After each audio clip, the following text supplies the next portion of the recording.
Hello, everybody. It's Sandra from Inspired Keys, and it is Monday, the 11th of June. It's also the Queen's birthday here in Australia, and we spent the morning at some beautiful parks. We saw some kangaroos in the wild. We also saw ducks by the Warrandyte River. It was all together really awesome, just hanging out and also having brunch come lunch at a cafe. And then as you can see, I'm pretty fired up from the soy flat white that I had. So I decided to spend the afternoon just recording, batch answering some of the Inspired Keys Academy members' questions.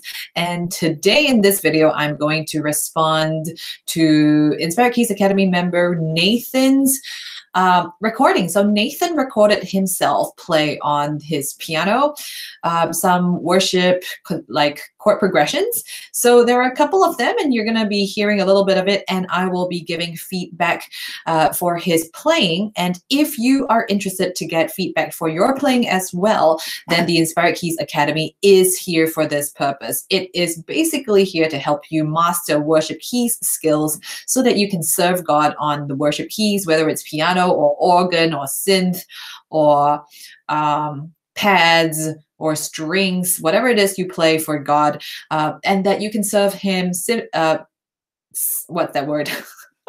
This is called like a caffeine high. I'm like so completely adrenalized. But you can serve God with skill and with confidence. So let's get started listening to some of Nathan's playing at this moment. And I welcome you to share your name and the country that you're watching from if you are with us in this live teaching session. And also just feel free to pop any worship keys questions that you may have on the chat box on the right as well. So let's go ahead and listen to Nathan's playing. And here we go.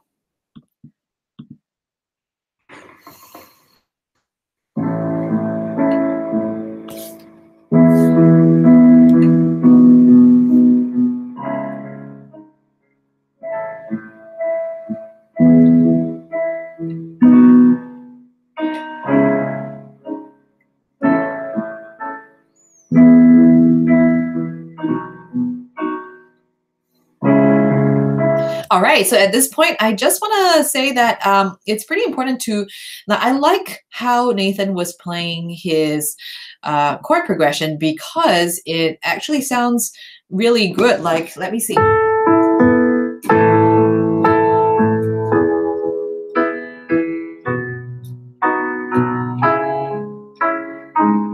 Right, something like that. So I really like it because it's got a really good chord voicing. It's got a good voice leading. It doesn't have chords that jump up and down. Now, if anything, if I were to nitpick, what I heard was that there was a bit of hesitation going into the chord 4, which in this case it's A because it's in a key of E major. So Nathan, it would be really important for you to practice to the point where you're able to go like,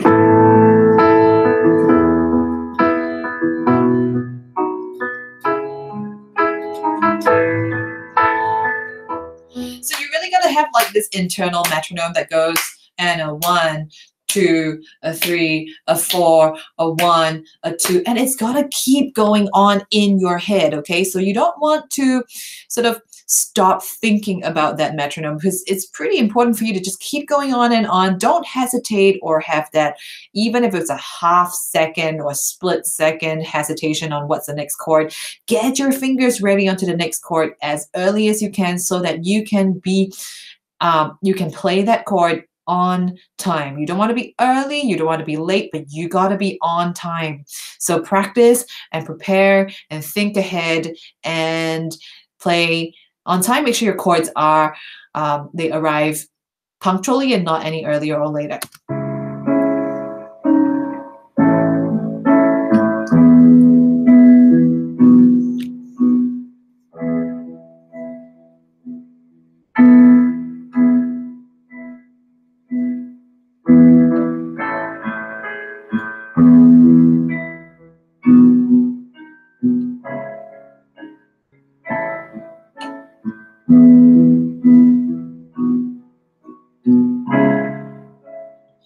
Okay, so at this point, I want to say that it's pretty important to have some contrast by the time you repeat chord progressions quite a bit. So I think we would have heard your...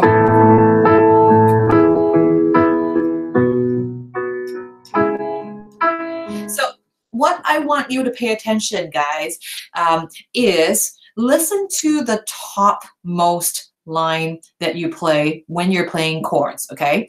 Because there is actually a melody line happening, and that is being outlined or shaped by that topmost line. And in this case, what I'm hearing again and again, Nathan, when you play these chords is...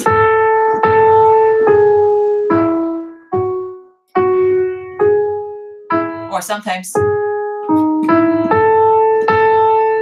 right? So now that's okay. That's a nice tune. And I think it sounds good if you've heard it twice, maybe maximum 4 times. But after 4 times, or even maybe just after twice, I probably will want to change that a little bit more. So you got to have enough contrast if you want to sustain people's attentions, guys. So this is what I will highly suggest you try to do. Instead of repeating that again and again, make up a different tune on your top line, or change your chord voicings so that it sort of climbs up a little bit. Just make an effort to have your top line a little bit different, okay? So here's an example of how I would play just one go of what Nathan already played and then have a slightly different tune, okay? So here we go.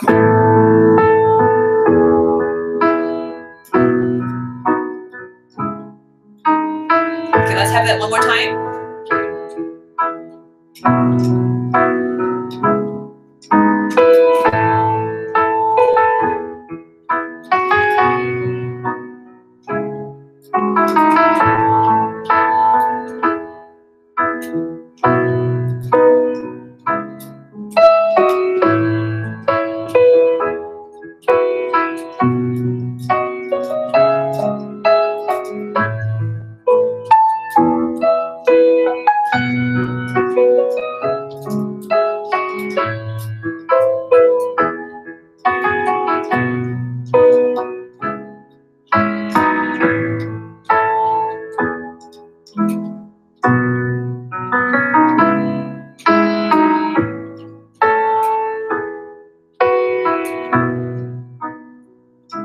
Right? So that was kind of like a...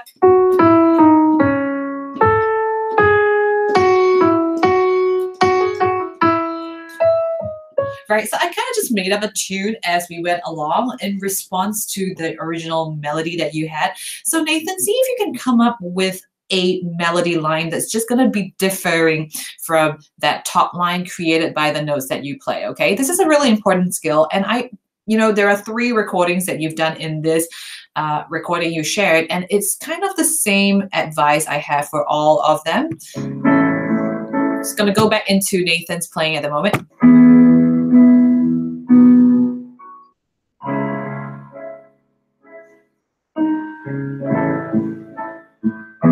Okay, so I'm going to go on to the second one.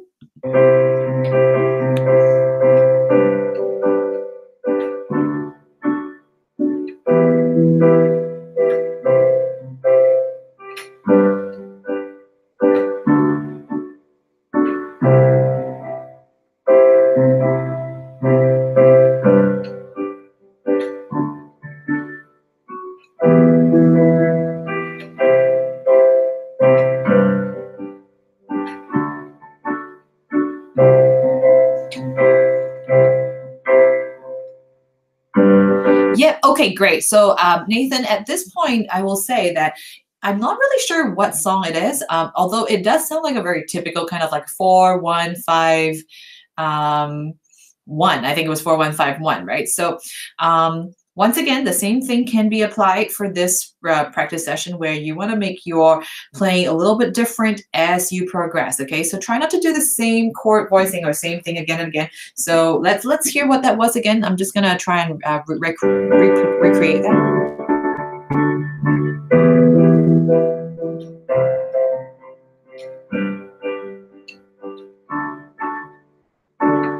Okay, sorry, that was 4-1-5-6. Okay, so this is in the key of G, right? So let's see what it is.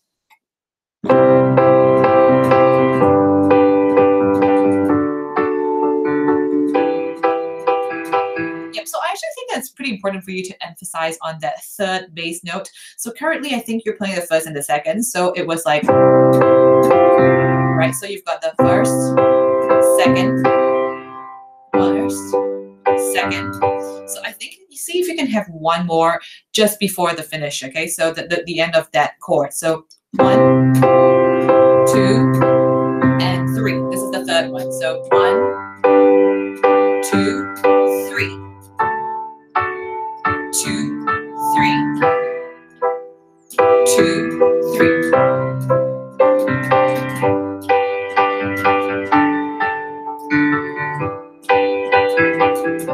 So what I'll do is I'll also not only ask you to play that third bass note, I will also rather you also play the 4/3 suspension in your chord 5s. So that's where I will do, right? So there's that G into the F sharp in the middle line there. I just think that really enhances your chords very much. For chord 6, which in this case is E minor, I will play an E minor 7. So I will not play, right? Because that's just really clean. I'll move my E on my right hand thumb down a step to the D. I'll play that instead. So in total, it's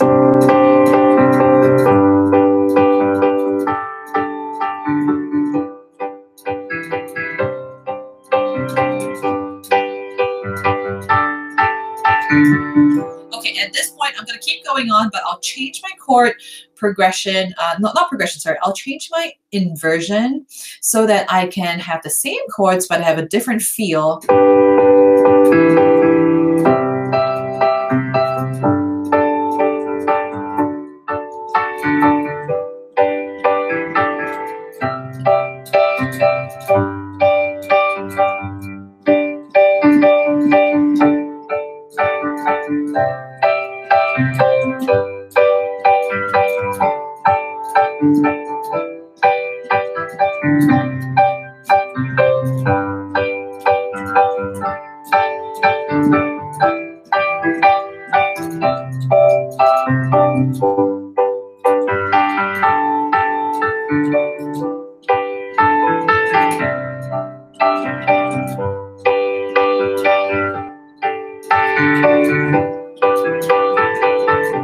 Yep, so there's like a da da da da da da da da da da da da da da da da.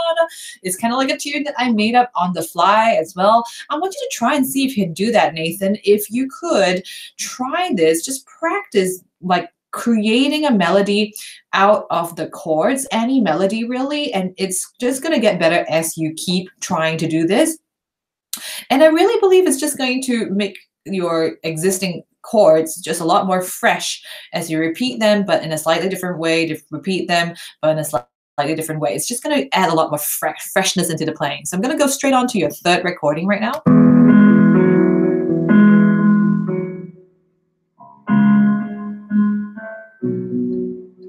Yeah, so that's cool. It really sounds like a waiting here for you, right? So let's just find your key. Da.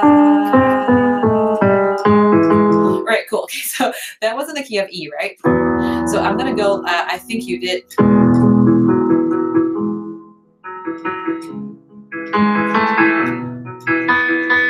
Okay, so 2 things to improve on.